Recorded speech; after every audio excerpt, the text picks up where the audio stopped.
wayengaguli loya akagulanga akanjani lo nje ngasuyiloyelwe yabo.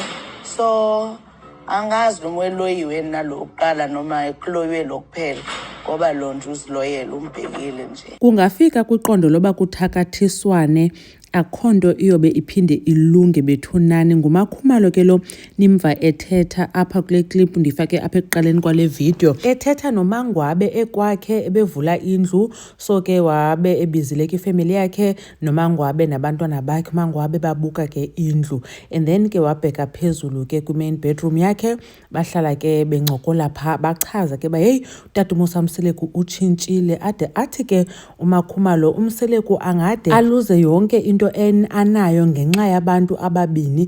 Batsho bathetha ke nanto yoba etshintshile utata uMosamseleku engasinguye laa mntu bekade ebenguye. uMangwabe athi yena u-self-centered ngoku. uMakhumalo kwidiary wathi hey le iversion katata uMosamseleku abayazi.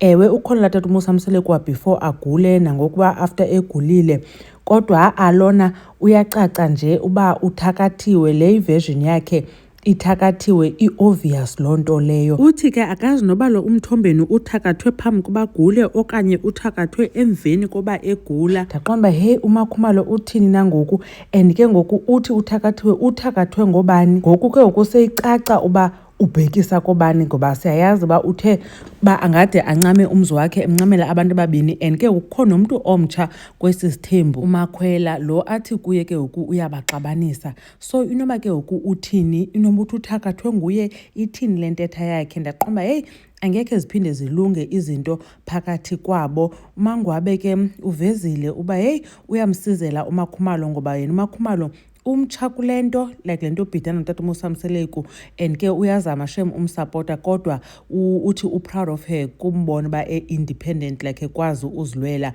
because kaloku uMakhumalo ngulo besimbukele zonke ezi seasons kaThando Nesithembu, season 1 yotsho ku-season 7 enguyebo baba, uyaqonda. Naku-season 8 bekukhona ingathi uyaqala ukutshitshiliza, but apha ku-season 9 utshintshile completely emveni kwale nto kaMakhwela. Utata uMosamseleku ke uthi into engabavanisiyo noMakhumalo ngebo uMakhumalo akamfuni usamke kunye nomntana wakhe. uMakhumalo ke nakakade ayiveze loo nto leyo, but utata uMosamseleku umane esitsho. Now ndizazenza ke ezinye iivideos bethunani ngencoko katata uMosamseleku kunye noMakhumalo bengena into details baxabana, but eyona ibisothusa ke ngoku yileyo yoba uMakhumalo athi lo tata uMosamseleku le version yakhe yiversion ethakathiweyo. So ke ngoku uthi uthakathwe ngubani? Hey andiyazi ke bethunani, ndawuva kuni kwi-comment section. uMamgobhozi uyabulela kakhulu ngothi nibukele le video. Ndanibona kwivideo elandelayo. Bye.